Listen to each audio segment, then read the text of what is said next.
یعنی مشورہ دوں گا کہ آپ بندوق اٹھا کے زید کو گولی مار دیں، اور جب گولی مارنے لگے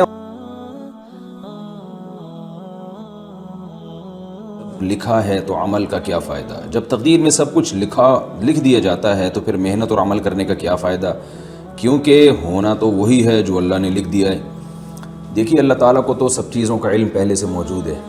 تو اللہ تعالیٰ نے اسی حساب سے سب چیزوں کو لکھ لیا۔ اللہ کو پتہ ہے کون جنت میں جائے گا، کون جہنم میں جائے گا، کون اچھے اعمال کرے گا، کون برے اعمال کرے گا، تو جو لکھا ہوا ہے اسی حساب سے ہوتا ہے۔ تو اللہ کے علم میں پہلے سے یہ بات موجود ہے، اللہ کا علم کامل ہے،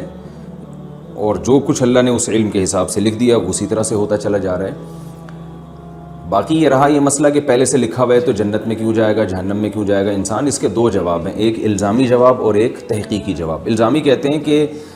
کوئی شخص کسی بات کو نہ مان رہا ہو تو اس کو کہنا کہ بھئی یہ دلیل آپ یہاں نہیں مانتے تو وہاں تو مان رہے ہیں آپ۔ تو بات یہ ہے کہ کھانا پینا بھی تو تقدیر میں لکھا ہوا ہے، پیسے کمانا بھی تو تقدیر میں لکھا ہوا ہے، تو پھر کوشش کیوں کرتے ہیں کھانا پینے کی، دسترخوان کیوں لگاتے ہیں؟ تقدیر میں ہوگا تو نوالا اٹھ کے منہ میں خود بخود چلا جائے گا، وہاں کیوں نہیں سوچتے؟ یہ الزامی جواب ہے۔ تو جیسے وہاں نہیں سوچتے، آپ کو عمل میں بھی خود عمل کرنا پڑے گا، ایسے تقدیر پہ بھروسہ کر کے آپ کو بیٹھنے کی اجازت نہیں ہے۔ اب ظاہر ہے وہاں کھانے پینے میں اور اپنے دنیا کے معاملات میں آپ تقدیر پہ بھروسہ اس لیے نہیں کرتے کہ آپ کو پہلے سے پتہ نہیں ہے کہ کیا لکھا ہے، آپ کو پہلے سے معلوم نہیں ہوتا کہ آپ کی تقدیر میں رات کا کھانا لکھا ہے کہ نہیں لکھا، تو آپ کھاتے ہیں اور کھانے کے بعد پتہ چلتا ہے کہ لکھا ہوا تھا تبھی کھایا ہے آپ نے۔ تو یہ آزمائش ہے کہ ہمیں پہلے سے تقدیر کا علم نہیں ہے۔ اگر کسی کو پہلے سے تقدیر کا علم ہو اور اسے معلوم ہے کہ تقدیر میں زنا لکھا ہوا ہے اور وہ زنا کر لے، اور اللہ قیامت میں اس سے پوچھے کہ تم نے زنا کیوں کیا، وہ کہے گا کہ اللہ میری تقدیر میں تو پہلے سے لکھا ہوا تھا، میں نے تو دیکھ لیا تھا، مجھے تو پتہ چل گیا تھا، تو شاید اللہ اسے معاف کر دے کہ بھائی جب لکھا ہوا تھا تو نے تو کرنا ہی تھا۔ لیکن مسئلہ یہ ہے کہ اگر کوئی شخص زنا کرتا ہے، قیامت میں اللہ اسے سزا دے گا اور وہ یہ کہے کہ اللہ تقدیر میں تو زنا پہلے سے لکھا ہوا تھا تو مجھے سزا کیوں مل رہی ہے؟ تو اللہ کہیں گے تجھے کس نے بتایا تھا کہ زنا لکھا ہوا ہے؟ تو یہی آزمائش ہے، ہمیں پہلے سے پتہ نہیں ہے کہ کیا لکھا ہوا ہے، ہمیں تو کام کرنے کے بعد پتہ چلتا ہے، یہی آزمائش ہے۔ تبھی قرآن مجید میں اللہ تعالیٰ کے ارشاد ہے کہ جب نافرمان لوگ کہیں گے کہ اللہ تو نے تو پہلے سے یہ سب چیزیں تو پہلے سے طے شدہ تھیں کہ ہم نے کیا کرنا ہے، تو اللہ تعالیٰ فرمائیں گے قُلْ هَلْ عِنْدَكُم مِّنْ عِلْمٍ فَتُخْرِجُوهُ لَنَا، کیا تمہیں پہلے سے اس بات کا علم تھا؟ اگر تھا تو وہ لے کر آؤ ہمارے سامنے۔ تو تقدیر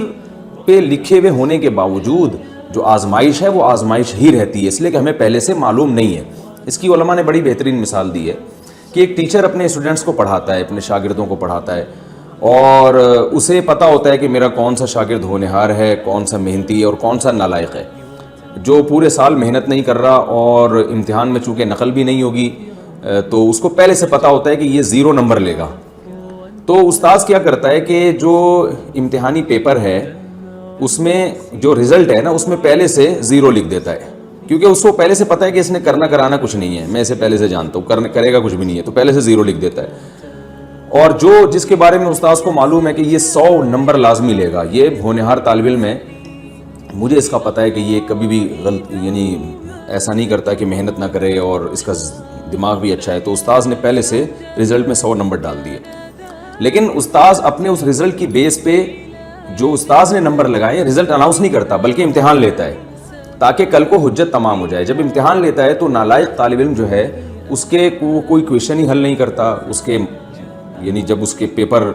ایگزامینر یعنی جب پیپر جو ہے وہ ٹیچر جو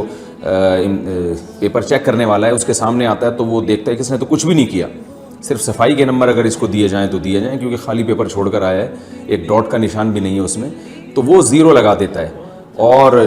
جس ہونہار طالب علم نے پیپر بھرپور طریقے سے حل کیا وہ 100 لگا دیتا ہے۔ تو جس ٹیچر نے یعنی جو جب عملی طور پر امتحان لیا گیا تو نالائق طالب علم کے 0 نمبر آئے، اور جو ہوشیار تھا، ذہین تھا، محنتی تھا، اس کے 100 نمبر آئے۔ اب طالب علم کو کہیں سے پتہ چل گیا کہ میرے ٹیچر نے تو پہلے ہی سے 0 لگایا ہوا تھا، اور جو ذہین ہے اس کو پتہ چل گیا کہ پہلے سے ہی 100 لگایا ہوا تھا۔ تو اب نالائق طالب علم جس نے محنت نہیں کی، امتحان پاس نہیں کیا، کیا وہ اس بیس پہ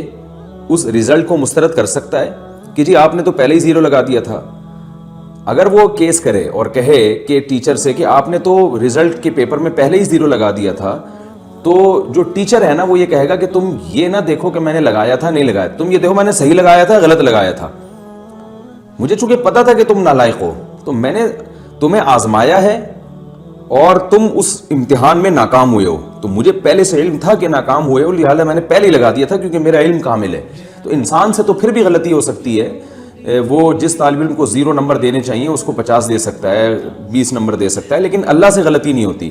تو اللہ تعالیٰ نے چونکہ تقدیر کا علم مخفی رکھا ہے، لہذا ہماری اب آزمائش اس میں یہ ہے کہ ہمیں نہیں پتا کہ ہم جنت میں جائیں گے جہنم میں جائیں گے، ہمارے مقدر میں گناہ لکھا ہے نیکی لکھی ہے،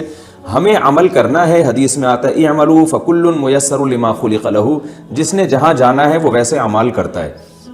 تو آپ اچھا عمل کر کے دیکھیں، اگر آپ اچھا عمل کریں گے، کوشش کریں گے، تو اللہ کا وعدہ ہے عمل کی توفیق ملے گی آپ کو، اور جب عمل کی توفیق ملے گی تو اللہ کا وعدہ ہے اچھا عمل اس کی علامت ہے کہ آپ کے مقدر میں جنت لکھی ہوئی ہے۔ اور آپ برائی کر کے دیکھیں، اگر آپ برائی کرنے کی کوشش کرتے ہیں تو آپ سے برائی ہوگی، اور جب برائی ہوگی آپ سے تو یہ اس کی علامت ہے کہ آپ کی قسمت میں برائی لکھی ہوئی تھی، اور پھر اس کی بیس پر جب آپ جہنم میں جائیں گے، اللہ ہم سب کو پناہ میں رکھے، تو یہ اس کی علامت ہے آپ کے مقدر میں جہنم لکھی ہوئی تھی۔ لیکن یہ مقدر پہلے سے معلوم نہیں ہے، آپ کے کرنے کے بعد پتہ چلتا ہے۔ تو آپ کو اللہ نے اختیار دیا ہے کہ آپ نیکی کریں تو نیکی کرتے چلے جائیں گے، برائی کریں تو برائی کرتے چلے جائیں گے۔ جیسے دنیا میں اللہ نے رزق بھی مقدر میں لکھا ہوا ہے، تو ہم رزق کی تلاش پھر بھی کرتے ہیں، کیونکہ ہمیں نہیں معلوم کہ ہمارے مقدر میں روزی ہے یا نہیں ہے۔ ہم اگر اعتماد کر کے بیٹھ جائیں ہم تو پھر تو یعنی بالکل ہی برباد ہو جائیں گے۔ ایک آدمی نہ کھانا کھاتا ہے، نہ پانی پیتا ہے، اور نہ وہ زندہ رہنے کے اسباب اختیار کرتا ہے، اور وہ یہ کہتا ہے کہ مجھے تو نہیں، یعنی اگر مقدر میں زندگی ہوگی تو بچ جاؤں گا، تو ظاہر ہے یہ نہیں بچے گا، بھوکا مرے گا، اور مرنے کے بعد پتہ چلے گا کہ اس نالائق کے مقدر میں موت لکھی ہوئی تھی۔ تو ہمیں مرنے سے پہلے پتہ نہیں ہے، لہذا ہم زندہ رہنے کی کوشش کرتے ہیں۔ بالکل اس کی مثال ایسے ہے جیسے ایک زید نے بکر کو قتل کیا۔ اب بکر کو قتل کیا، بکر کے وارث زید کے پاس آئے اور کہنے لگے کہ ہم آپ سے انتقام لیں گے۔ اب زید دلیل میں تقدیر کا حوالہ پیش کرتا ہے۔ زید دلیل میں یہ کہتا ہے کہ میں نے 20 سال کی عمر میں بکر کو قتل کیا، بکر کی عمر 20 سال تھی، تو تقدیر میں اس کی عمر 20 سال لکھی ہوئی تھی کہ نہیں لکھی ہوئی تھی؟ بکر کے جو وارثین ہیں، لواحقین ہیں، وہ کہیں گے یقیناً موت کا وقت تو مقدر ہے۔ تو زید کہے گا کہ جو وقت مقدر تھا اسی پہ مرا ہے نا، وہ تو میرا کیا قصور ہے اس میں؟ تو کیا بکر کے لواحقین زید کو اس بیس پہ چھوڑ دیں گے؟ یقیناً نہیں چھوڑیں گے، اور دنیا میں کوئی بھی نہیں چھوڑتا۔ تو جیسے وہ نہیں چھوڑتے، اللہ بھی نہیں چھوڑے گا، قتل کی سزا دے گا۔ وجہ اس کی ہے کہ بکر کے وارثین زید کو یہ کہیں گے کہ اس نے 20 سال میں، اس کی عمر تو 20 سال ہی تھی، لیکن تجھے کس نے بتایا تھا کہ اس نے 20 سال میں مر جانا ہے؟ ظاہر سے تو یہی لگ رہا تھا کہ ابھی مزید زندہ رہے گا، آپ نے جا کے اس کو گولی مار دی ہے، تمہیں کس نے بتایا تھا؟ تو تم نے تو اپنے حساب سے اس کو وقت سے پہلے مارا ہے، تو اللہ کے علم میں یہ بات تھی نا، تمہارے علم میں تھوڑی تھی۔ پھر بھی اگر زید کی سمجھ میں نہ آئے نا، یہ دلیل سمجھ میں نہ آئے، تو میں پھر بکر کے وارثوں کو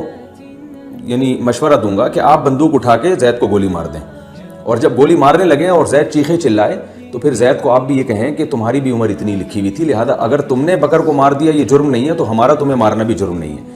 تو اس سے پتہ چلتا ہے کہ بھائی جو چیز لکھی ہوئی ہے وہ تو لکھی ہوئی ہے، انڈرسٹوڈ ہے، وہ اللہ کے علم ہے، ہمیں معلوم نہیں کیا لکھا ہوا ہے، تو ہم اس ظاہر ہی کے مکلف ہیں۔ ہم سے جو ہم کر رہے ہیں اپنے اختیار سے، ہم سے اس کے بارے میں سوال کیا جائے گا، اور اسی بیس پہ جنت اور جہنم اللہ نے رکھی ہے۔ تو تقدیر کا عقیدہ اپنی جگہ بالکل درست ہے، لیکن اس بیس پر ہم عمل کو چھوڑ نہیں سکتے، اور ہمیں جو جنت ملے گی تو اچھے اعمال، وہ اعمال جو ہم نے اپنے اختیار سے کیے ہیں، اور جہنم میں اگر کوئی جائے گا تو وہ اپنے ان اعمال کی وجہ سے جو اس نے اپنے اختیار سے کیے ہیں۔ اللہ تعالیٰ سے دعا ہے کہ اللہ تعالیٰ ہمیں نیک اعمال کی توفیق دے تاکہ ہم جنتی قرار پائیں، اور برے اعمال سے اللہ تعالیٰ ہماری حفاظت کرے تاکہ ہم جہنم سے ہمیشہ کے لیے محفوظ ہو جائیں۔